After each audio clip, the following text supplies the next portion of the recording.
بیوی کے ساتھ پریگننسی کے دوران خوش رہتے ہیں تو پری میچور بچے ہونے کے چانسز کم ہو جاتے ہیں۔ اور دوسرا، عورت کا جو بلڈ پریشر شوٹ کرتا ہے بچے کے دوران، پھر وہ شوٹ نہیں کرتا، اس کا بلڈ پریشر زیادہ نہیں ہوتا۔ اور تیسری شرط یہ تھی کہ ایسی مائیں جو پریگننسی میں خوش رہیں ان کے بچے پہلے سال میں نہیں مرتے۔ اکثر وہ بچے پہلے سال میں مرتے ہیں جن کی مائیں پریگننسی کے دوران ڈپریسڈ رہتی ہیں، پریشان رہتی ہیں۔ تیسرا point, keep your wife active during the last trimester, جو آخری 3 مہینے ہوتے ہیں حمل کے، اس کو لاسٹ ٹرائیمیسٹر کہتے ہیں۔ اس میں عورت کو ایکٹیو رہنا چاہیے۔ اس وقت بیبی کا سائز بھی کافی ہو چکا ہوتا ہے اور موومنٹ کافی مشکل ہو جاتی ہے، پینفل ہو جاتی ہے، مگر عورت کام کرتی رہے، ہلتی جلتی رہے، اس سے پھر نارمل بیوی کے چانسز زیادہ ہو جاتے ہیں۔ مرد کو چاہیے کہ وہ مختصر سا سمپل سا کھانا بنانا بھی سیکھ لے، اس لیے کہ عورت اگر پریگننٹ ہے تو مے بی کہ وہ کوکنگ نہ کر سکتی ہو، تو ایسے وقت میں انڈے بنا لینا یا کوئی ایسی چیز جس کو انسان کھا کے اپنا وقت گزار لے، باہر کے کھانوں کی ضرورت نہ پڑے، یہ بھی ایک اچھی بات ہے۔ یہ بھی خاوند کی ذمہ داری ہے کہ جب عورت پریگننٹ ہو تو اس کے لیے اور ہونے والے بچے کے لیے اللہ سے دعا مانگے۔ چنانچہ انبیاء کرام نے اپنے ہونے والے بچوں کے لیے دعائیں مانگی جو قرآن مجید میں منقول ہے۔ آج کل چونکہ الٹرا ساؤنڈ کافی ایڈوانس ہو چکا ہے اور کافی پہلے جنڈر کا پتہ چل جاتا ہے، تو اگر پتہ چل جائے کہ بیبی گرل ہے یا بیبی بوائے ہے تو اس کے حساب سے جو چیزیں ہوتی ہیں وہ بھی خرید لینی ایک اچھی چیز ہے۔ یہ وہ کام ہے کہ جو بیبی کے برتھ سے پہلے کرنے پڑتے ہیں۔ اس کیفیت میں عورت کو کوآپریشن چاہیے ہوتی ہے، عورت کو محبت چاہیے ہوتی ہے، تو عورت کو سپورٹ دینی چاہیے فل، تاکہ اس کو اطمینان ہو ذہنی طور پہ کہ میرا ہسبینڈ میرے ساتھ ہے، اور پریگننسی میں کوئی بھی مشکل ہوگی تو اللہ تعالیٰ کی رحمت ہوگی۔ درد ذہ کی جو تکالیف ہیں بہت زیادہ سوئر ہوتی ہیں، بہت سوئر ہوتی ہیں۔ اس وقت عورت کی یہ کیفیت ہوتی ہے کہ اس کو فیل ہوتا ہے کہ شاید میری جان ہی نکل جائے گی، وہ درد برداشت کرنا اس کے لیے مشکل ہو جاتا ہے۔ تو ایسے وقت میں خامند کا اس کو تسلی دینا، اچھے بول بولنا، یہ اس کے لیے سکون کا باعث بنتا ہے۔ قرآن مجید میں بی بی مریم کے بچے کی ولادت کا واقعہ ہے، تو ان کو جب درد ذہ ہو رہی تھی تو ان کی ڈپریشن کی یہ کیفیت تھی کہ وہ کہنے لگیں یا لیتنی مت قبل ھذا وکنت نسیا منسیا، اے کاش کہ میں اس سے پہلے مر جاتی اور کوئی بھولی بسری چیز ہوتی، میرا وجود ہی ختم ہو چکا ہوتا۔ اب اس ڈپریشن میں سے بندہ کیسے باہر نکلے؟ یہ ایک عجیب بات تھی۔ چنانچہ رب کریم نے انہیں بتایا کہ یہ آپ کے قریب جو کھجور کا درخت ہے نا، آپ اس کو ہلائیے اور اس میں سے جو کھجوریں گریں گی وہ کھجوریں کھائیے، پانی پیجئے اور اپنے بچے سے محبت کا اظہار کیجئے۔ اس کو وہ کر رہی ہے ہی نہیں، اس کو دیکھ کے آنکھوں کی ٹھنڈک بنائیے۔ تو 3 کام قرآن پاک نے کہے۔ اب عام عقل حیران ہوتی ہے کہ بھئی ولادت کا وقت ہے تو اس وقت تو اس کو کہتے ہیں کہ بھئی تم گھی پی لو، فلاں پی لو کہ بچے کی ولادت آسان ہو جائے گی، اور شریعت کہتی ہے کھجوریں کھاؤ۔ کیا تک بنتا ہے بھئی کھجوریں کھانے کا؟ آج سائنس نے اس بات کو ریسرچ کر کے ثابت کر دیا کہ قرآن پاک میں 1500 سال پہلے جو کہا گیا تھا وہ 100% ٹھیک تھا۔ اس لیے کہ اس وقت عورت ڈپریشن میں ہوتی ہے اور ڈپریشن سے نکلنے کے لیے اس کے برین کو خوراک چاہیے، اور برین کی جو خوراک ہے وہ شوگر ہے۔ برین کی خوراک وہ پروٹین نہیں ہے یا کوئی اور چیز نہیں ہے، وہ شوگر ہے، کاربوہائیڈریٹس ہیں، اور جو کھجور ہے یہ صرف کاربوہائیڈریٹس ہے۔ اس لیے جب بی بی مریم نے کھجوریں کھائیں تو وہ پوری کی پوری غذا ان کے برین کو ملی، اور جب برین ڈپریشن سے نکلا تو بیبی بھی آسانی سے ہو گیا۔ تو اس وقت میں میٹھی چیز کا کھانا بھی ولادت میں سہولت کا سبب بنتا ہے۔ ایک صحابی نے اپنی والدہ کو گرمی کے موسم میں اپنے کندھے پہ اٹھا کے اس طرح حج کا طواف کروایا کہ ان کے اپنے پاؤں کے نیچے جوتی بھی نہیں تھی، تو نیچے سخت گرم پتھر تھے، پاؤں جل رہے تھے اور پاؤں میں چھالے بن گئے تھے۔ پھر وہ نبی علیہ السلام کی خدمت میں حاضر ہوئے، اے اللہ کے حبیب صلی اللہ علیہ وسلم، میں نے اپنی والدہ کو اپنی کمر پہ اٹھا کے اس طرح حج کروایا ہے کہ میرے پاؤں میں جوتی بھی نہیں تھی، سخت گرمی میں تکلیف اٹھا کے میرے پاؤں میں چھالے بن گئے، میں چلنے کے قابل نہیں رہا۔ اے اللہ کے حبیب صلی اللہ علیہ وسلم، کیا میں نے اپنی والدہ کا حق ادا کر دیا ہے؟ تو نبی علیہ السلام نے جواب میں فرمایا کہ جب تمہاری ولادت کا وقت تھا اس وقت تمہاری والدہ کو جو دردیں اٹھ رہی تھیں ہو سکتا ہے کسی ایک درد کا بدلہ تم نے ادا کر دیا ہو، اور والدہ کے اوپر تو اس وقت کیا کیفیت ہوتی ہے یہ ماں ہی جانتی ہے۔ بچے کی ولادت کے وقت اس کے بس میں نہیں ہوتا، اسی لیے جو ہے اس کو اس وقت سمپتھی کی ضرورت ہوتی ہے۔ مردوں کو کیا پتہ کہ عورت کے ساتھ کیا گزرتی ہے، تو ایسے وقت میں غصہ کرنا اور چھوٹی سی بات پہ بگڑ جانا یہ بیوقوفی کی علامت ہے۔ عقل کو اس طرح اپنے سے دور نہیں ہونے دینا چاہیے۔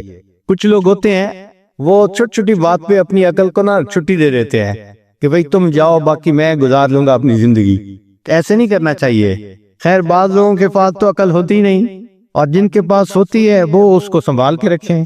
عقل نہ ہونے کے اوپر بھی ایک لطیفہ، ایک شیخ صاحب جو تھے وہ اپنی بیوی کو سائیکل موٹر پہ پیچھے بٹھا کے تیزی سے سائیکل موٹر چلا کے جا رہے تھے۔ راستے میں دوست سے ملاقات ہو گئی، سلام دعا کی، کھڑے ہوئے۔ اس نے پوچھا بھئی کہاں جا رہے ہو؟ کہتے ہیں کہ جی میں پیزا ہٹ جا رہا ہوں۔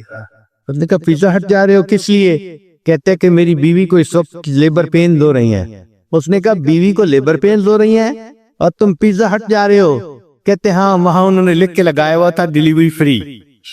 تو کئی لوگ عقل سے ہی فارغ ہوتے ہیں، اور جن کو اللہ نے عطا کرے وہ عقل کو اپنے سے رخصت نہ ہونے دے ایسے موقع پہ۔ خاص طور پر جب بیبی ہو جاتا ہے تو اس کے جو پہلے 6 مہینے ہوتے ہیں، آپ یوں سمجھ لیں جو پہلا چلہ ہوتا ہے وہ بڑا اہم ہوتا ہے والدہ کے لیے۔ اس پہلے 6 ویکس میں ہسبینڈ کو چاہیے کہ اپنی بیوی کو فل سپورٹ دے۔ اگر ہو سکے کہ میاں بیوی دونوں اکیلے ہیں اور قریب کوئی اور رشتہ دار بھی نہیں، بہن بھائی جیسے ہوتے ہیں، ماں ہوتی ہے، تو پھر خاوند کو چاہیے کہ وہ اپنے دفتر سے چھٹی لے لے 1.5 مہینے کے لیے، فرسٹ 6 ویکس کے لیے، take time off from work. اس لیے کہ اکثر عورتوں کو پوسٹ برتھ ڈپریشن ہوتی ہے، یعنی جب بچے کی ڈیلیوری ہو جاتی ہے، جیسے بچے کی پیگنینسی ہوئی تھی اور جسم میں چینجز تھی، اب جب بچے کی ڈیلیوری ہو گئی تو باڈی میں دوبارہ پھر چینجز آتی ہیں، اور ان چینجز کی وجہ سے عورت ڈپریشن کا شکار ہو جاتی ہے۔ یہ پوسٹ برتھ ڈپریشن بہت عام ہے، اور ریسرچ یہ بتاتی ہے کہ اس وقت میں عورت کی یہ حالت ہوتی ہے کہ کئی مرتبہ اس کا دل کرتا ہے کہ میں اپنے بچے کو قتل ہی کر دوں۔ ہم نے پہلے یہ چیز کتابوں میں پڑھی تھی، پھر بعد میں ایک بچی تھی، عالمہ تھی، اس کے ہاں بچی کی ولادت ہوئی تو وہ مجھ سے یہ بات پوچھا کرتی تھی فون پہ کہ حضرت میری ایسی کیفیت ہے کہ بچی تھوڑا بہت روتی ہے، میرا دل کرتا ہے میں اس کو کل کر دوں۔ اس سے مجھے اندازہ ہوا کہ واقعی عورت کے اندر یہ ڈپریشن اتنا سیویئر بھی ہو سکتا ہے۔ اللہ تعالیٰ کی شان دیکھیں کہ after birth of baby prolactin level is higher in fathers. مرد کے اندر پرولیکٹین لیول جو ہے وہ ہائی ہو جاتا ہے، اور یہ لیول جب ہائی ہوتا ہے تو بندے کے اندر بہت محبت ہوتی ہے دوسرے کے ساتھ تعلق جوڑنے کی۔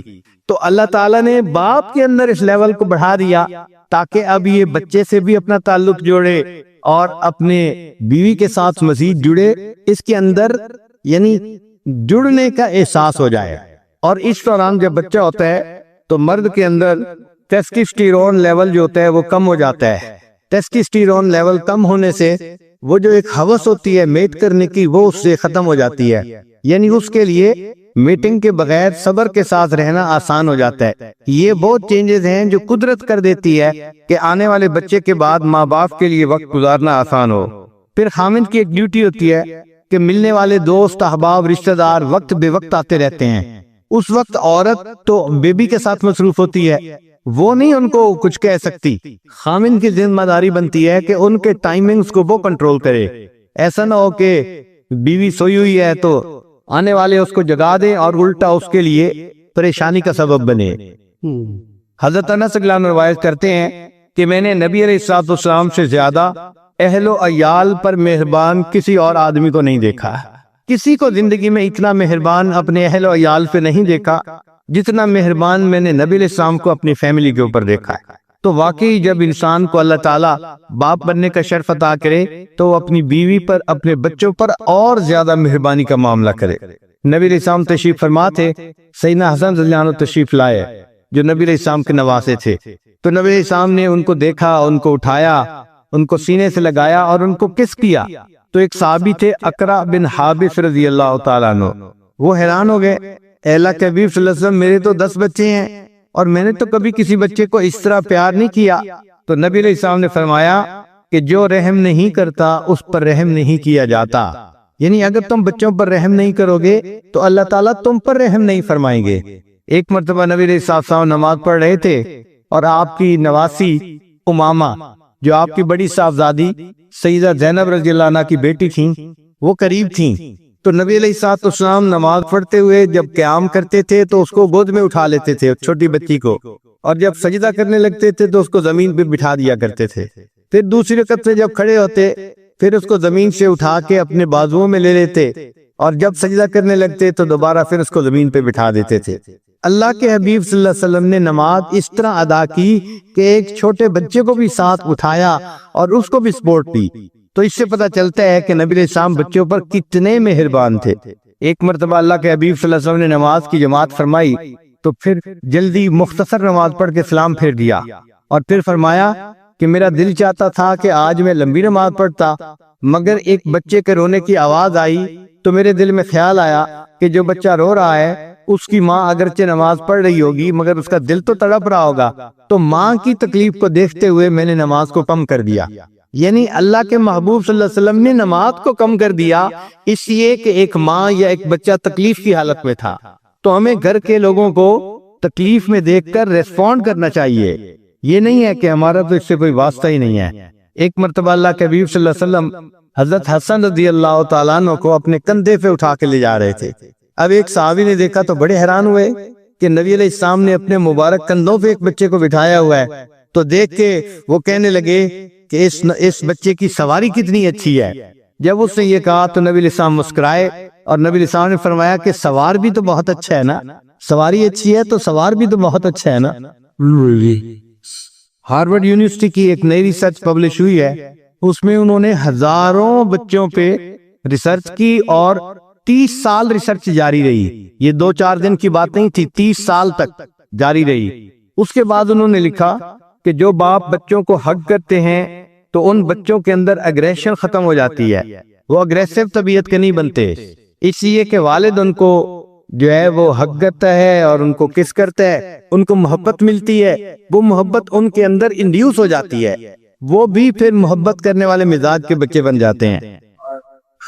اور جو بچے پرورش کے دوران اپنے باپ کی محبت پاتے ان کی کامیابی کے چانسز دوسرے بچوں سے 60% زیادہ ہو جاتے ہیں، اور جو بچے پرورش کے دوران باپ کی محبت حاصل کرتے ہیں 30 اور 35 سال کی عمر میں جا کے ان کو ڈپریشن نہیں ہوتا، اس لیے کہ 30-35 سال کی عمر ایک نوجوان کے لیے کاروباری عمر ہوتی ہے، یعنی دفتر میں اہم پوسٹ پہ مینیجر سیٹ پہ ہوتا ہے، اور اگر بزنس کرے تو اس میں بھی اہم اس کا جو ہے نا منصب ہوتا ہے، تو 30-35 کی عمر کے جو لوگ ہوتے ہیں ان پہ سٹریسز بہت ہوتے ہیں، لگے ان سٹریسز کو بھی وہ بچہ کوپ کر جاتا ہے جس کو اپنے باپ کی محبت ملی ہو، ورنہ بہت سارے لوگ جن کو محبت نہ ملی ہو وہ ڈپریشن کا شکار ہونے کی وجہ سے اپنے کاموں کے اندر ناکام ہوتے ہیں۔ ہارورڈ یونیورسٹی کی ریسرچ میں تھا کہ جو بچے ٹین ایجر ہو کر بھی باپ کی محبت پاتے ہیں، یعنی 13 سے 19 کی عمر میں بھی ان کو باپ کی کلوزنس ملتی ہے،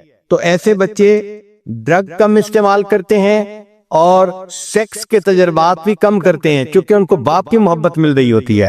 جب ان کو باپ کی محبت نہیں ملتی تو وہ پھر اس قسم کے خراب کام کرتے ہیں۔ جن بچوں کو پرورش کے دوران باپ کی محبت نہیں ملتی ان کے اسکول سے ڈراپ ہونے کے چانسز ڈبل ہو جاتے ہیں، یعنی وہ اسکول سے پڑھائی چھوڑ دیتے ہیں، پڑھ ہی نہیں سکتے، کوئی 10ویں میں نکل جاتا ہے، کوئی 12ویں میں نکل جاتا ہے، وہ اچھے تعلیم یافتہ نہیں بنتے چونکہ ان کو باپ کی محبت نہیں ملی ہوتی۔ چنانچہ ریہیبلیٹیشن سینٹر کے اندر جو آنے والے بچے تھے ان پر ایک لمبا عرصہ ریسرچ کی گئی، تو انہوں نے کہا کہ 75% بچے وہ ہوتے ہیں کہ جن کو پرورش کے دوران باپ کی محبت نہیں ملی ہوتی وہ ریہیبلیٹیشن سینٹر میں آتے ہیں، یعنی وہ ڈرگز کرتے ہیں، نشے کرتے ہیں، بری عادتوں کا شکار ہو جاتے ہیں، اور پھر ان کو دوبارہ ٹھیک کرنے کے لیے ایسے سینٹرز میں بھیجنے کی ضرورت پیش آتی ہے۔ اور ہاسپٹلز کی رپورٹ پہ سٹڈی ہے کہ جو لڑکیاں بغیر باپ کے پلتی ہیں، جن کو باپ کی محبت نہیں ملتی، جن لڑکیوں کو باپ کی شفقت نہیں ملتی، محبت نہیں ملتی، اکثر ان میں سے وہ ہوتی ہیں کہ جو 15 سے 19 سال کی عمر میں پریگننٹ ہو جاتی ہیں اور مائیں بن جاتی ہیں، یعنی شادی سے پہلے مائیں بن جاتی ہیں اس ماحول میں جس ماحول کی ریسرچ ہے یہ۔ تو بچی کو اگر باپ کی شفقت ملے تو وہ کبھی بھی کوئی غیر اخلاقی قدم نہیں اٹھائے گی، اپنے ماں باپ کو کبھی بھی مایوس نہیں کرے گی۔ حضرت عبداللہ ابن عمر رضی اللہ عنہ سے روایت ہے کہ نبی علیہ السلام نے ارشاد فرمایا کہ وراثت میں کوئی باپ اولاد کے لیے ادب سے بہتر چیز نہیں چھوڑ سکتا، تو اپنی اولاد کو ادب سکھانا چاہیے، اور یہ ادب ماں باپ مل کے ہی سکھا سکتے ہیں اپنی اولاد کو۔ بچوں کے اندر جو بدتمیزی ہوتی ہے نا، یہ ایک دن میں پیدا نہیں ہوتی، یہ آہستہ آہستہ گرو کرتی ہے۔ تو ماں باپ کی ذمہ داری بنتی ہے کہ بچے میں ڈس ریسپیکٹ کے جراثیم کو بہت جلدی پکڑ لے، بہت جلدی اس کو دیکھ لے کہ بچہ بدتمیزی کر رہا ہے، اس پر اس کو جلدی سکھانا چاہیے تاکہ اس کے اندر یہ بدتمیزی کا عنصر پیدا ہی نہ ہو۔ یہ جو سوچ ہوتی ہے نا، او جی بچہ ہے کچھ نہ کو بڑا ہو کے ٹھیک ہو جائے گا، یہ بہت غلط سوچ ہے۔ اس کی مثال ایسی ہے کہ جیسے دیوار بن رہی ہو اور ٹیڑھی ہو، اور بندہ کہ کوئی بات نہیں اور اونچی جائے گی تو سیدھی ہو جائے گی، بھئی یہ دیوار سریا تک چلی گئی تو اس کا ٹیڑھا پن بڑھتا ہی جائے گا۔ اسی طرح بچے کا بھی معاملہ ہے کہ اگر شروع سے ٹیڑھا پن آ گیا تو ٹیڑھا پن بڑھتا جائے گا، تو بچے کو بچپن میں ہی اس کی تلقین کرنی چاہیے۔ اکثر بچے جو بگڑتے ہیں اس کی بنیاد یا تو ماں باپ کے درمیان ڈائلاگ ہوتے رہتے ہیں، ہر وقت آرگومنٹس ہوتے رہتے ہیں، ایک دوسرے کے ساتھ تکرار ہوتی رہتی ہے، یا ایک دوسرے کے ساتھ موڈ بنے رہتے ہیں، بات نہیں کرتے سیدھے منہ، جس کے اثرات بچے پہ پڑ رہے ہوتے ہیں۔ عجیب بات ہے کہ غلطی ماں باپ کی ہوتی ہے اور اثرات چھوٹے بچوں کے اوپر پڑ رہے ہوتے ہیں۔ بچے تب نیک بنتے ہیں، ادب سیکھتے ہیں جب ماں باپ دونوں آپس میں الفت و محبت کی زندگی گزارتے ہیں۔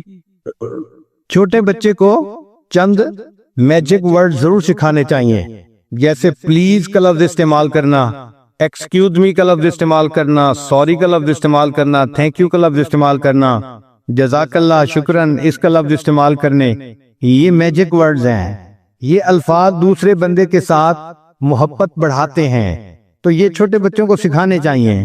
ہمارے مسلمانوں کے ماحول معاشرے میں یہ کوتاہی ہے کہ ہماری عورتیں بچوں کو یہ الفاظ نہیں سکھاتی، جبکہ کفر کے ماحول میں یہ الفاظ بہت زیادہ سکھائے جاتے ہیں۔ میں کئی دوستوں کو اپنا واقعہ سناتا ہوں کہ ایک مرتبہ مجھے پیرس سے نیو یارک جانا تھا، تو میرے ساتھ والی سیٹ پر ایک امریکن لڑکی آ کر بیٹھی جس کے پاس بیٹی تھی 2 سال کی تقریباً۔ میں اپنی کتاب پڑھ رہا تھا مگر وہ ساتھ والی سیٹ پر بیٹھی تھی، تو اتنا تو بندے کو اندازہ ہوتا ہے کہ ہو کیا رہا ہے۔ تھوڑی دیر کے بعد ایئر ہوسٹس نے کھانا لگایا تو اس لڑکی نے کھانا لگوا لیا، تو میں نے معذرت کر دی کہ مجھے کھانا نہیں کھانا اور کتاب ہی پڑھتا رہا۔ اب میں نے اس دوران یہ دیکھا کہ وہ جو ماں تھی نا، وہ اپنی بچی کو اس نے 1 سپون رائس کھلائے، اور اس کے منہ میں رائس ڈالنے کے بعد وہ اس کو کہنے لگی سے تھینک یو۔ ماں نے بچی کو کہا سے تھینک یو، تو 2 سال کی چھوٹی سی بچی تھی، اس نے کہا موم تھینک یو۔ پھر اس نے جب دوبارہ پھر اس کے منہ میں لقمہ ڈالا ماں نے، تو دوسرے لقمے پہ پھر کہا سے تھینک یو، اس نے کہا تھینک یو۔ اب ہر لقمے پہ جب تھینک یو ہونے لگا تو پھر مجھے بھی فیل ہوا کہ یہ کوئی نئی چیز ہے، تو میں حیران تھا کہ دیکھو ہر لقمے پہ یہ تھینک یو کا لفظ اس کو سکھا رہی ہے۔ اچھا، اس دوران کیا ہوا کہ ماں نے جب چمچ میں رائس ڈالے تو تھوڑے سے رائس اس کے کپڑے پہ گر گئے، تو وہ بچی نے نا اشارہ کیا مام کی طرف، موم موم ایسے کیا، تو ماں نے ان چاولوں کو ٹیشو پیپر سے صاف کیا، اور اب ماں نے بچی کو کہا تھینک یو، چھوٹی بچی کو ماں نے کہا تھینک یو۔ تو مجھے تعجب ہوا کہ دیکھو یہ شکریہ ادا کرنا تو ہماری تعلیم تھی۔ اللہ فرماتے ہیں انشکر لی ولوالدی، میرا شکر ادا کرو، اپنے ماں باپ کا شکر ادا کرو۔ حدیث پاک میں ہے من لم یشکر الناس لم یشکر اللہ، جو انسانوں کا شکر ادا نہیں کرتا وہ اللہ کا بھی شکر ادا نہیں کرتا۔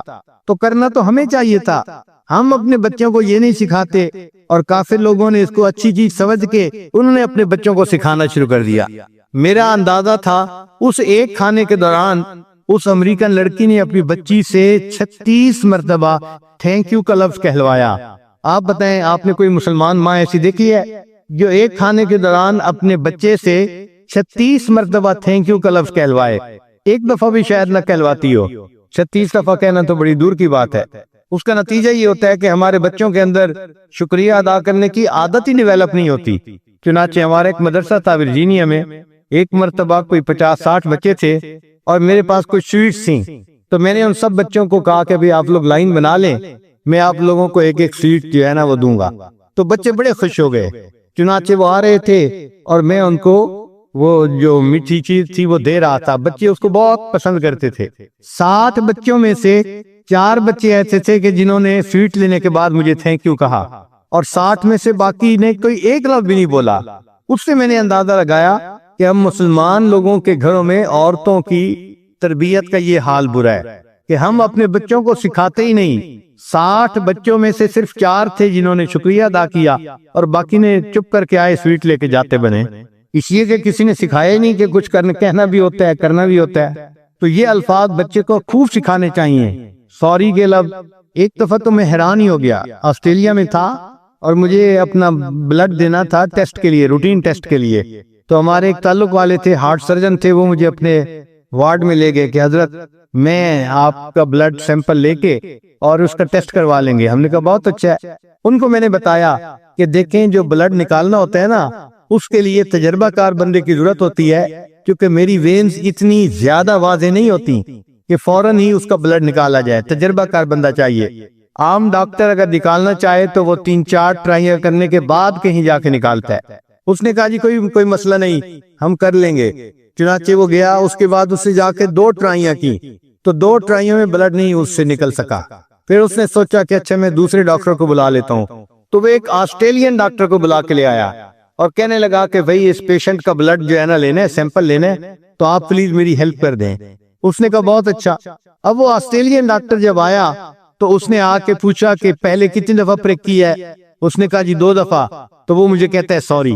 یعنی جس نے پرک نہیں کیا تھا نا، وہ سن کے کہ 2 دفعہ پرک کیا جا چکا ہے، وہ مجھے کہتا ہے جی سوری. میں حیران ہوا کہ دیکھو یہ کافر ہے دیکھنے کو، لیکن اس کے اندر یہ ایسی اچھی عادت ہے کہ اس کو دوسرے کی تکلیف کا احساس ہے. پھر اس کے بعد اس نے میرا بازو پکڑا اور وین کی جگہ کو دیکھا اور وہ مجھے تھوڑی دیر بعد سوری سوری سوری کر رہا تھا. میں نے گنا تقریباً کہ بلڈ سیمپل لینے کے دوران اس نے 11 مرتبہ سوری کا لفظ کہا. 11 مرتبہ سوری کا لفظ کہا. میں اس وقت وش کر رہا تھا کہ کاش میرے اندر یہ عادت ہوتی کہ میں بھی اپنی غلطیوں کے اوپر اس طرح سوری کرتا. ایک کافر ہے اور اس کے اندر اتنا سوری کرنے کی عادت ہے. ہم مسلمانوں کے اندر کیوں نہیں ہے؟ ہونی تو ہمارے اندر چاہیے تھی.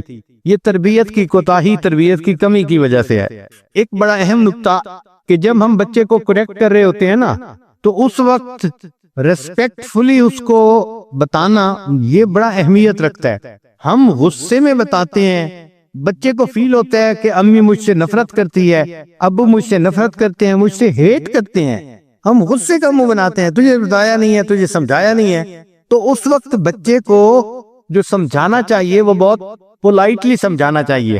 جیسے کوئی ہمدرد سمجھا رہا ہوتا ہے نا، تو سمجھا کے بات کرنی چاہیے، ڈانٹ کے بات نہیں کرنی چاہیے. اس ذرا فرق کو سمجھنے کی کوشش کیجئے کہ جب بھی آپ بچے کو کریکٹ کرنا چاہتے ہیں، بتانا چاہتے ہیں کہ یہ کرنا ہے یہ نہیں کرنا، تو اس کو اس طرح نہ کریں کہ بچے کو کہ جی ڈانٹ کے کہہ رہے ہیں، نفرت سے کہہ رہے ہیں، بلکہ بچے کو یہ احساس ہو کہ بڑی ہمدردی کی وجہ سے مجھے یہ بات سمجھائی جا رہی ہے. تو بچہ اس چیز کو جلدی جو ہے وہ پک کر لیتا ہے. اور جب بچہ ڈس ریسپیکٹ شو کر رہا ہو، اس وقت بچے کو کبھی بھی نہیں ڈانٹنا چاہیے، کیونکہ وہ ڈس ریسپیکٹ کے موڈ میں جا چکا. اب جتنا ڈانٹیں گے تو اس کے اندر نفرت کے جذبات بڑھیں گے، کم نہیں ہوں گے. اس وقت بچے کو خاموش ہو کے الگ ہو جانا چاہیے اور اکیلا چھوڑ دینا چاہیے، تاکہ اس کا پارا جلدی اتر جائے، تاکہ اس کا غصہ جلدی ختم ہو جائے. چنانچہ بچے کے حقوق ماں باپ پر ہوتے ہیں. بچے کو اچھا کھانا کھلانا، اچھے کپڑے پہنانا. پھر بچہ بڑا ہو جائے تو اس بچے کو علم سکھانا، پھر گھوڑ سواری سکھانا، تیر اندازی سکھانا، سوئمنگ سکھانا. یہ ماں باپ کی ذمہ داری ہوتی ہے کہ وہ بچے کو یہ چیزیں سکھائیں تاکہ وہ ایک اچھا انسان بن کے زندگی گزار سکے. نبی علیہ الصلوۃ والسلام اپنے سامنے بچوں کی دوڑ لگواتے تھے. اللہ کے محبوب صلی اللہ علیہ وسلم حدیث مبارکہ میں ہے کہ آپ صلی اللہ علیہ وسلم جو خاندان کے بچے تھے تو آپ تشریف فرماتے تھے اور ان سب کی ایک لائن بنوا دیتے تھے اور ان کو فرماتے تھے کہ تم دوڑ کے میرے پاس آؤ. تو بچے دوڑتے تھے اور ایک بچہ جو ہے وہ نبی علیہ السلام کے اوپر آتا تھا تو نبی علیہ السلام اس کو بازوؤں میں لے کے سینے سے لگا لیتے تھے. پھر دوسرا بچہ اس کے اوپر آتا تھا، تیسرا اس کے اوپر، چوتھا اس کے اوپر. سارے بچے ایک دوسرے کے اوپر اس طرح آتے تھے. بچے بھی انجوائے کرتے تھے، نبی علیہ السلام بھی خوشی کا اظہار فرماتے تھے. تو اللہ کے محبوب صلی اللہ علیہ وسلم نے جو بچوں کو بھاگنے کے لیے کہا اور اپنی طرف بلایا اور ان کو جو ہے اس طرح محبت سے ریسیو کیا، اس میں میسج ہے کہ باپ کو چاہیے کہ وہ بچے کے ساتھ اس عمر میں ایسے چھوٹے چھوٹے کھیل کھیلے جس سے کہ باپ اور بیٹے کی محبت بڑھے یا آپس میں بھائی بہنوں کے درمیان محبت بڑھے۔ ایک اور اہم نکتہ، بچے کی تربیت کے دوران بچے کو یہ اچھی طرح سکھانا چاہیے کہ زندگی میں محنت کرنی بڑی ضروری ہے۔ چنانچہ اگر آپ ہر کام ان کا خود ہی کر دیں گے تو بچے کو محنت کہاں کرنی پڑے گی؟ تو بچوں کو کام کرنے کا موقع دیں، وہ اپنا کام خود کرنے کی کوشش کریں۔ بلکہ ریسرچ میں یہ لکھا ہوا تھا کہ بچے کو اپنا پسینہ بہانے کا موقع دیں، یعنی وہ اتنا کام کرے کہ اس کا پسینہ بہے، اس کو پتہ چلے کہ محنت کس کو کہتے ہیں۔ تو بچے جب محنت کرتے ہیں اور پھر اس کا ریزلٹ اچیو کرتے ہیں تو ان کو خوشی ہوتی ہے۔ تو ہمیشہ بچے کو یہ سمجھائیں کہ دیکھو محنت کرنی لازمی ہوتی ہے، اور پھر یہ ضروری نہیں کہ محنت کے بعد کامیابی ہو، محنت کے بعد کبھی کبھی ناکامی بھی ہو سکتی ہے، اس کے لیے بھی اس کا ذہن بنائیں تاکہ بچہ مایوس نہ ہو، ڈپریس نہ ہو کہ میں نے اتنی محنت کی تھی اور یہ کام میں نہیں کر سکا۔ بھئی نتائج تو ہمارے اختیار میں نہیں ہے نا، نتائج تو اللہ کے اختیار میں ہے۔ محنت ہم کرتے ہیں، جب بچپن سے اس کا کنسپٹ ہوگا کہ محنت میں نے کرنی ہے اور نتیجہ اللہ کے اختیار میں ہے تو وہ ناکامی کے اوپر بھی مایوس نہیں ہوگا۔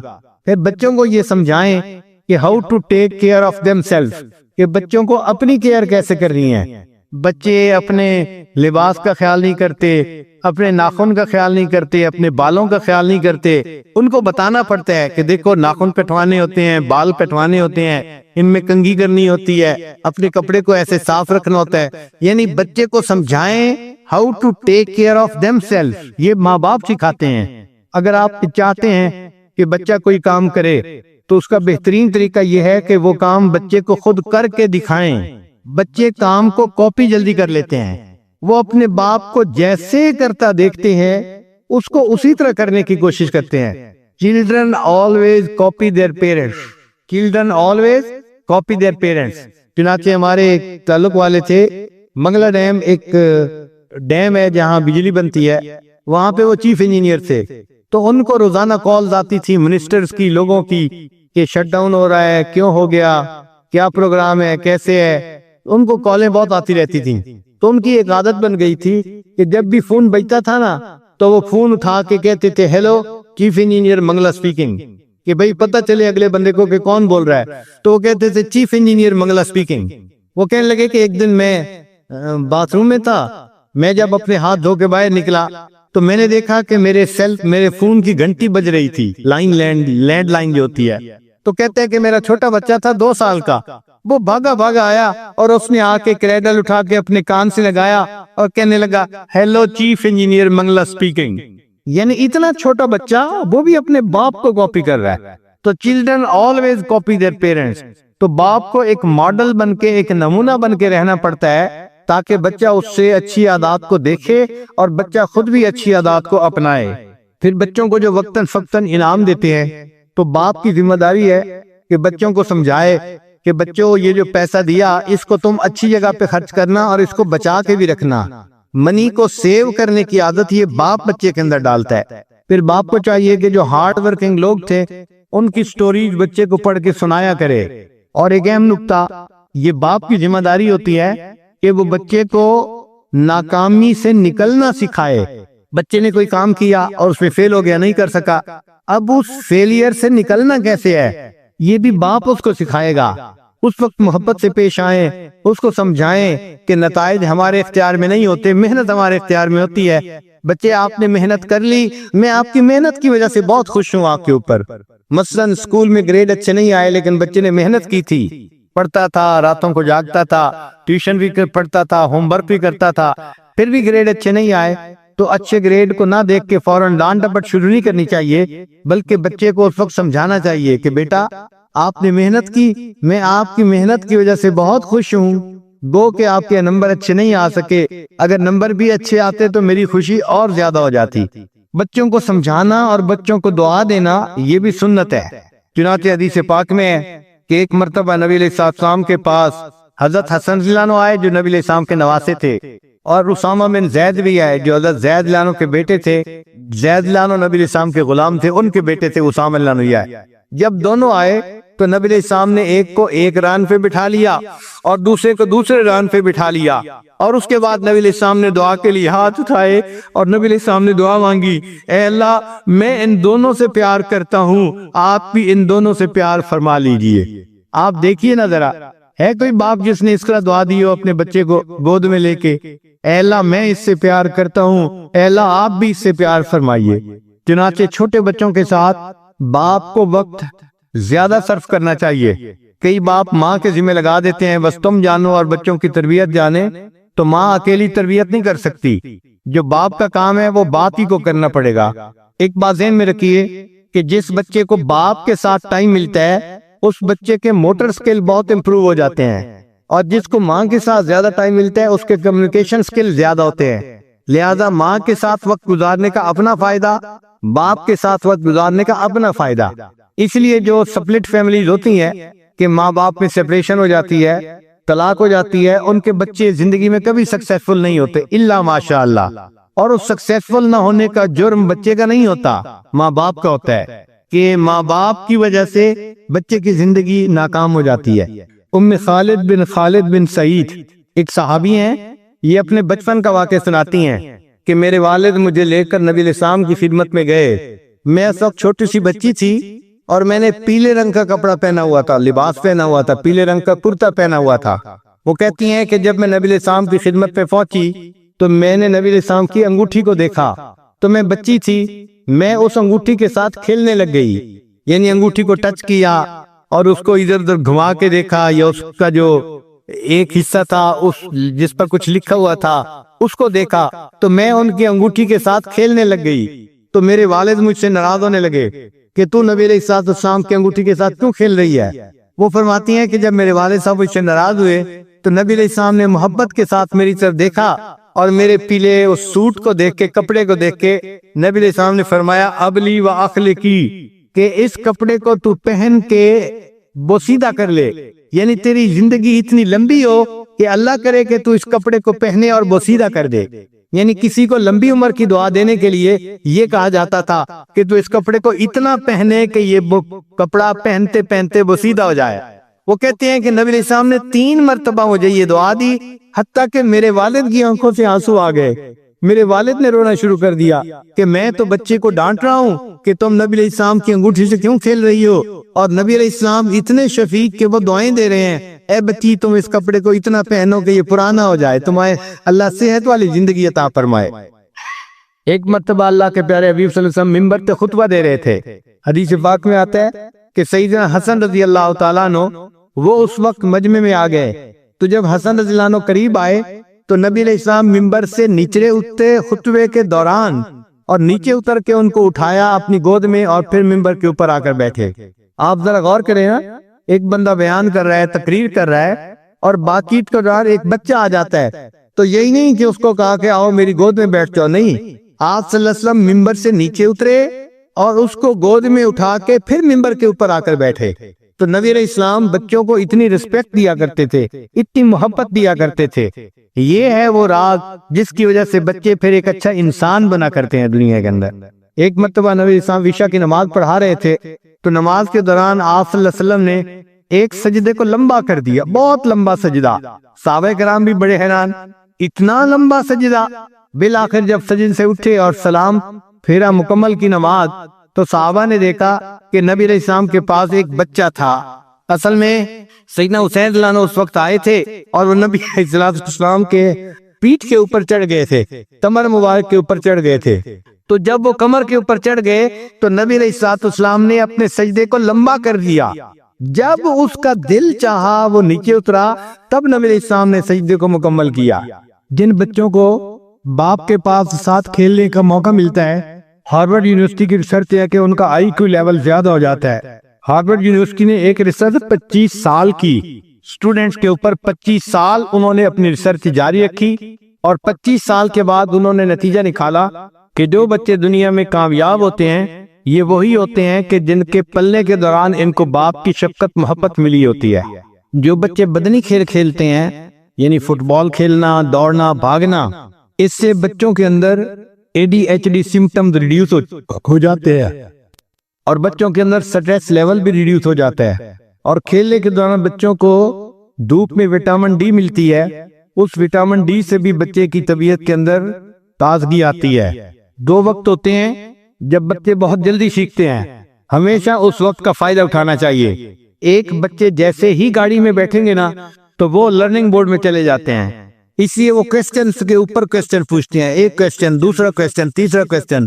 تو ماں باپ کو پتہ ہونا چاہیے کہ بچے جیسے ہی گاڑی میں بیٹھیں گے تو یہ لرننگ موڈ میں آئیں گے، تو اس وقت ان کو ڈانٹ ڈپٹ نہیں کرنی، بلکہ ان کو ہم نے اس وقت اچھی اچھی باتیں سمجھانی ہے، سکھانی ہے۔ اور دوسرا، بچے کھانے کے دوران پھر کوسچن بہت پوچھتے ہیں، اس وقت بھی ان کو ڈانٹنے کے بجائے ان کو اچھی باتیں سکھانی چاہیے۔ اور تیسرا، رات کو جب بچے سونے لگتے ہیں تو اس وقت بھی وہ لرننگ موڈ میں ہوتے ہیں، تو اپنی ماں سے کوسچن پوچھتے ہیں، سٹوری سنتے ہیں، پھر سوتے ہیں۔ تو یہ اللہ نے ان کا ایک نیچرل سسٹم ایسا بنا دیا ہے، تو ایسے وقت کو یوٹیلائز کرنا چاہیے۔ ماں کو چاہیے کہ وہ بھی سٹوریز سنبھال کے رکھے اور سوتے وقت بچے کو سمجھائے اور اس سے اچھا نتیجہ نکالے، بچے کو پتہ چلے کہ مجھے زندگی میں کیا بننا ہے۔ ہارورڈ یونیورسٹی کے ریسرچ ہے کہ جو بچے یونیورسٹی میں اے گریڈ لیتے ہیں، یہ ہائی اچیور بچے سب وہی ہوتے ہیں کہ جو کمبائنڈ ماں باپ کی ایفرٹ سے پلتے ہیں، یعنی سپلٹ فیملی کے بچے ہائی اچیور کبھی نہیں بنتے۔ اور جو بچے ماں باپ کے ساتھ مل کے کھانا کھاتے ہیں، ان میں ایٹنگ ڈس آرڈر کے چانسز 35% لیس ہو جاتے ہیں، اور ان بچوں میں اوور ویٹ ہونے کے چانسز 12% کم ہو جاتے ہیں۔ ایسے بچے ڈرگ سے بھی دور رہتے ہیں جو اپنے ماں باپ کے ساتھ مل کے کھانا کھاتے ہیں۔ پھر اسی ریسرچ میں یہ بات بھی ہے کہ کھانے کے دوران آپ اپنے بچے سے کچھ کوسچن ضرور پوچھیں، اس سے آپ کو بچے کی شخصیت کا اندازہ ہوگا۔ پہلا، بچہ آپ بڑے ہو کے کیا بنو گے؟ یہ کوسچن بچے سے سمپل سا چھوٹا سا کوسچن ضرور پوچھیں، تو بچہ بتائے گا میں نے کیا بننا ہے، عالم بننا ہے، حافظ بننا ہے، میں نے مفتی بننا ہے، یا میں نے انجینئر بننا ہے، ڈاکٹر بننا ہے، کیا بننا ہے۔ تو بچے سے اس کے زندگی کے آبجیکٹیوز کے بارے میں ضرور پوچھیں۔ پھر بچے سے یہ پوچھیں کہ بچے یہ بتاؤ کہ گاڑی میں سیٹ بیلٹ باندھنا کیوں ضروری ہے؟ تو چھوٹا بچہ بتائے گا کہ کیوں ضروری ہے۔ اگر صحیح جواب دے تو اچھا، نہیں تو آپ سمجھائیں اس کو کہ سیٹ بیلٹ کے فائدے کیا ہیں۔ اس کا فائدہ یہ ہوگا کہ جب وہ کل کو گاڑی میں بیٹھے گا تو سیٹ بیلٹ باندھنے میں نخرے نہیں کرے گا، تنگ نہیں کرے گا۔ ایک کوسچن یہ بھی پوچھیں کہ بچے بتاؤ تمہارا پسندیدہ مضمون کون سا ہے؟ تو کسی کو میتھمیٹک پسند ہوتا ہے، کسی کو لینگویج پسند ہوتی ہے، کسی کو ہسٹری پسند ہوتی ہے۔ تو جو اس کو لینگویج مضمون پسند ہوگا وہ اس کی شخصیت کی عکاسی کرے گا۔ بچے سے یہ کوسچن پوچھے، بچے ہم اپنے گھر کے ماحول کو بہتر کیسے بنا سکتے ہیں؟ حالانکہ وہ بچہ بہت چھوٹا ہے، وہ یہ بات نہیں بتا سکتا، لیکن اس کی اپنی ایک دنیا ہے نا، تو یہ دیکھیں کہ اپنی دنیا میں اس کی سوچ کیا ہے کہ گھر کا ماحول کیسے بہتر ہو سکتا ہے وہ جواب دے کہ ابو پلیز آپ غصہ کم کیا کریں۔ اس لیے پھر ایسے کوسچن ہم پوچھتے نہیں بچوں سے۔ ایک بہت اہم کوسچن، بچے سے یہ کوسچن ضرور پوچھیں، بیٹے آپ نے کبھی کسی کی خدمت کی ہے اللہ کی رضا کے لیے، کسی کی مدد کی ہے اللہ کی رضا کے لیے؟ تو بچہ نیریٹ کرے کہ اس نے کسی کلاس فیلو کو اللہ کے لیے ہیلپ کیا، کسی دوست کو اللہ کے لیے ہیلپ کیا، اس نے کسی پہ ترس کھایا، اس نے کسی کے غم میں اس کا ساتھ دیا۔ اس چیز کے پوچھنے سے اس بچے کے اندر یہ صفات اور زیادہ ہو جاتی ہیں، اور بچہ اگر ایسے واقعات سنائے تو اس بچے کو خوب اپریشیٹ کرنا چاہیے کہ بچے آپ نے یہ کیا، مجھے سن کے بہت خوشی ہوئی کہ اس کا دل حساس ہے، وہ محسوس کرتا ہے دوسرے کی تکلیف کو۔ پھر جب بچے اسکول جانے والے ہوں تو ان کے جو اسکول کے ایونٹس ہوتے ہیں، ماں باپ کو اس میں دلچسپی رکھنی چاہیے۔ بچے کو پتا ہو کہ میرے گریڈ اچھے آئے ہیں، میرے والدین آئیں گے تو مجھے ان کے سامنے جو ہے وہ سرٹیفکیٹ ملے گا، تو بچہ اور خوش ہوتا ہے اور اچھا اچیور بننے کی کوشش کرتا ہے۔ اور اگر اس نے برے گریڈ لیے ہوں تو اس کو احساس ندامت ہوتی ہے اور وہ سوچتا ہے کہ نہیں، آئندہ میں نے اپنے ماں باپ کو نادم و شرمندہ نہیں ہونے دینا۔ پھر بچے کو سمجھائیں کہ دوسروں کی کیئر کرنا اس کو ہمیشہ پریورٹی دیا کرے۔ ایک ہوتا ہے نا اپنی کیئر کرنا، یہ بھی ضروری ہے، ایک ہوتا ہے دوسرے کی کیئر کرنا۔ تو بچے کو سمجھائیں کہ دوسرے کو کیئر کرنا اس کو پریورٹی دیں گے تو اس پر اللہ تم سے راضی ہو جائیں گے، تو بچے کے اندر خدمت خلق کا جذبہ پیدا ہو جائے گا۔ Provide opportunity to children to show empathy for others۔ sympathy تو بچے جلدی سیکھ لیتے ہیں، empathy بچے نہیں سیکھ سکتے۔ empathy کہتے ہیں کہ کسی بندے کے ساتھ کوئی برا معاملہ ہو تو اس کے بعد اس کو تسلی دینا، اس کو انکریج کرنے کی باتیں کرنا، پھر بچے کو اپنی اینگر کنٹرول کرنا سکھائیں۔ اگر بچہ کسی وقت غصے میں آ جائے تو اس کو سمجھائیں کہ بیٹے آپ کو غصہ آ گیا، آپ بیٹھے ہیں تو آپ کھڑے ہو جائیں، آپ کھڑے ہیں تو آپ دوسرے کمرے میں چلے جائیں، آپ وضو کر لیں، آپ نہا لیں، تاکہ اس بچے کو پریکٹیکلی پتا چلے کہ میں نے اپنے غصے کو کنٹرول کیسے کرنا ہے۔ پھر بچوں کو فیئرلی ٹریٹ کرنا چاہیے۔ عام طور پہ دیکھا ہے کہ بیٹے کو تو بہت شہزادے کی طرح رکھتے ہیں اور بیٹی کو بہت نظر انداز کر دیتے ہیں، ایسے نہیں کرنا چاہیے۔ وہ بھی چائلڈ ہے اور وہ بھی چائلڈ ہے، تو براٹ اپ کرنے میں دونوں کو بہت فیئرلی ڈیل کرنا چاہیے۔ چنانچہ ایک صحابی نے اپنے ایک بچے کو کوئی چیز دی تو نبی علیہ السلام نے اس سے پوچھا کیا آپ نے دوسرے بچوں کو بھی یہ چیز دی؟ تو اس نے کہا کہ میں نے دوسروں کو تو نہیں دی۔ نبی علیہ السلام نے فرمایا اللہ سے ڈرو اور بچوں کے ساتھ برابری کا سلوک کیا کرو، اللہ سے ڈرو اور بچوں کے ساتھ برابری کا سلوک کیا کرو۔ ہم نے اپنی زندگی میں جو بیٹا سیف اللہ ہے اس کو جب بھی کوئی کھلونا دینا ہوتا تھا تو ہمیں 3 کھلونے خریدنے پڑتے تھے۔ ہم اس کو 1 کھلونا خرید کے دینا چاہتے تھے، لیکن وہ اپنا کھلونا خریدنے کے بعد کہتا تھا ابو حبیب اللہ کے لیے بھی خریدنا ہے، اور جب اس کے لیے خرید دیتے تو کہتا تھا میں نے صالحہ کے لیے بھی خریدنا ہے۔ وہ جب بھی کہیں جاتا تھا کبھی بھی ایک چیز نہیں لاتا تھا، 3 چیزیں لاتا تھا۔ یہ اس وجہ سے کہ اس کے اندر ایک ہمدردی کا مادہ تھا۔ چنانچہ ایک مرتبہ ہمارے گھر میں ایک فقیر عورت آئی، بوڑھی عورت تھی دیہاتی، اور میری اہلیہ کے پاس بیٹھ کے تھوڑی دیر بات کرنے لگی کہ میرے پاس کھانا نہیں اور رمضان شریف آ رہا ہے، میں نے روزے رکھنے ہیں، میں نے فلاں ہے۔ تو اہلیہ نے ان کو کچھ پیسے دے دیے کہ آپ جا کے رمضان شریف کے لیے اپنی گروسری خرید لیں۔ اب یہ سیف اللہ باتیں سن رہا تھا، تو جب وہ اٹھ کے جانے لگی تو یہ اپنی امی سے کہنے لگا امی یہ تو اتنی بوڑھی ہے، یہ کیسے چیزیں خریدے گی اور اس کو کھانا پکا کے کون دے گا؟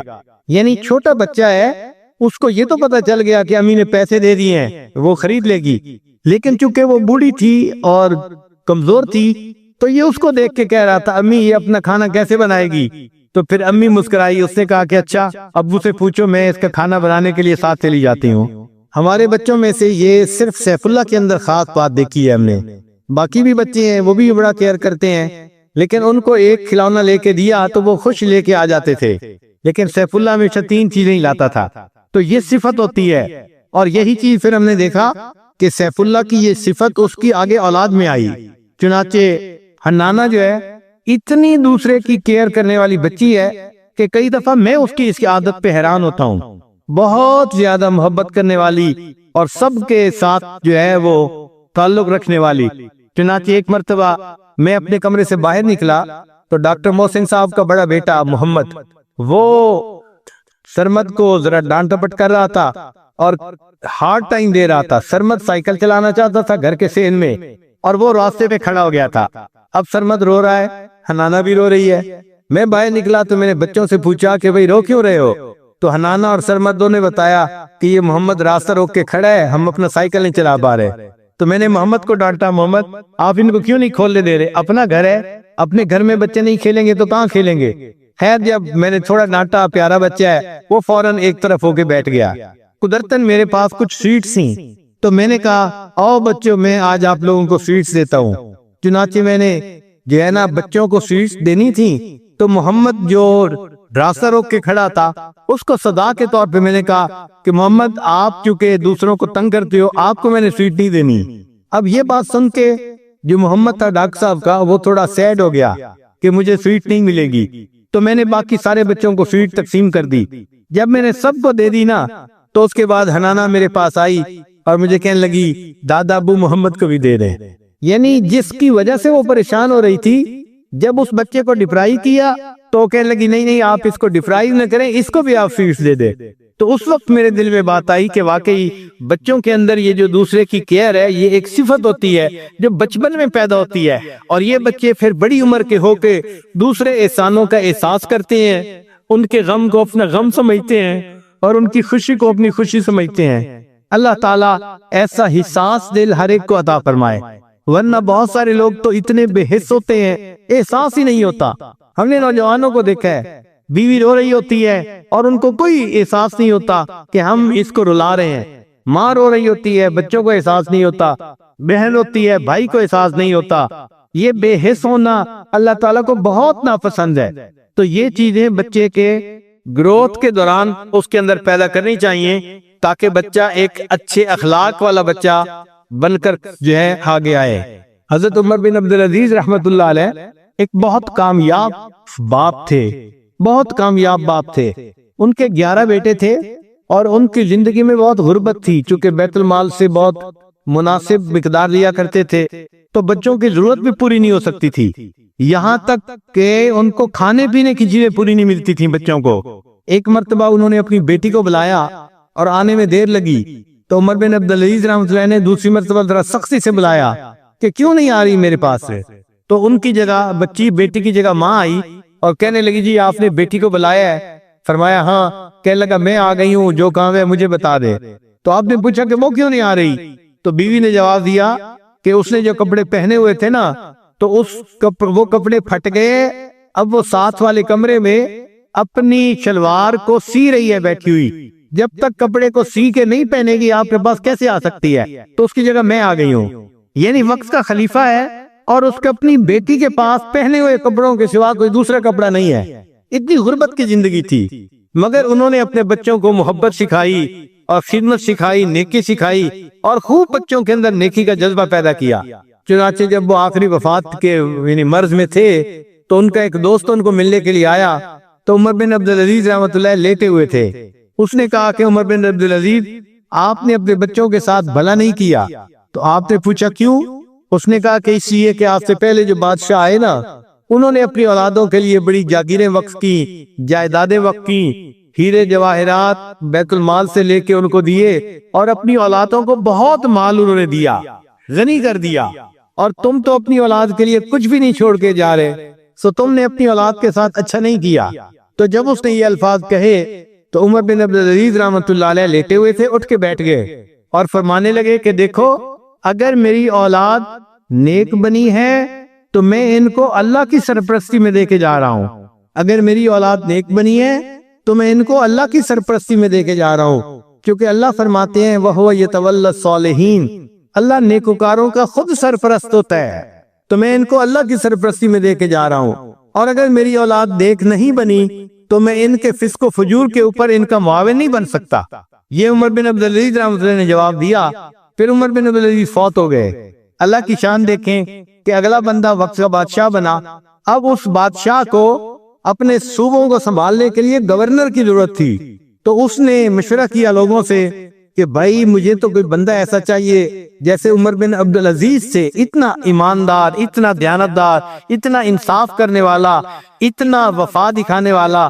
تو انہوں نے کہا کہ میاں اگر تمہیں عمر بن عبدالعزیز جیسا بندہ چاہیے تو ان کا جو بڑا بیٹا ہے نا وہ بالکل باپ جیسا ہی ہے، اس کو لے لو۔ چنانچہ جو بادشاہ تھا اس نے ان کے پہلے بیٹے کو گورنر بنایا۔ اب جو بچہ گورنر بنا، کیونکہ اس کو باپ نے محنت کرنا سکھایا تھا اور رزق حلال کمانا سکھایا تھا، دیانت سکھائی تھی، امانت سکھائی تھی، اس نے اتنا اچھا کام کیا کہ چند دنوں کے بعد بادشاہ نے اس سے پوچھا یا تمہارا کوئی اور بھائی بھی ہے؟ اس نے کہا میرا ایک اور بھائی بھی ہے، مجھ سے اتنے سال چھوٹا ہے اور وہ بھی میری بالکل کاپی ہے۔ اس نے دوسرے بچے کو ایک اور صوبے کا گورنر بنا دیا۔ جب 2 گورنر بنے، انہوں نے اتنا اچھا کام کیا کہ پھر اس بادشاہ نے ان کے تیسرے بھائی کو گورنر بنا دیا۔ کتابوں میں لکھا ہے ایک ایسا وقت بھی آیا عمر بن عبدالعزیز کے 11 بیٹے 11 صوبوں کے ایک وقت میں گورنر بنے ہوئے تھے۔ یہ ہے کامیاب باپ جس نے اپنے بچوں کو ایسی نیکی سکھائی کہ بعد والے لوگوں نے ان کے 11 بیٹوں کو ایک وقت میں 11 صوبوں کو گورنر بنا دیا۔ یعنی عالم اسلام پہ حکومت عمر بن عبدالعزیز کے بیٹوں کی تھی، آپ کیوں سمجھ لیں۔ تو باپ کو چاہیے کہ اولاد کی اچھی تربیت کرے، ان کو ایک اچھا انسان بنانے کے لیے دعائیں بھی کرے اور کوشش بھی کرے، اور اس کی بنیاد میاں بیوی آپس میں محبت پیار سے رہیں۔ یہ جو غصے ہیں، ایک دوسرے کے ساتھ لڑائی جھگڑے ہیں، ان کو اللہ کے لیے چھوڑ دینا چاہیے اور اولاد کے لیے قربانی دینی چاہیے۔ ہمارے علاقائی زبان میں کہتے ہیں لڑن مت جاں تے خیس بوٹے انو، کہ بھینسیں آپس میں لڑتی ہیں اور نیچے جو چارہ ہوتا ہے نا وہ خراب ہو جاتا ہے۔ لڑتی تو بھینسیں ہیں لیکن خراب چارہ ہو جاتا ہے۔ اسی طرح لڑتے ماں باپ ہیں اور بچے خراب ہو جاتے ہیں۔ تو اس لیے ماں باپ کو چاہیے کہ وہ بچوں کی خاطر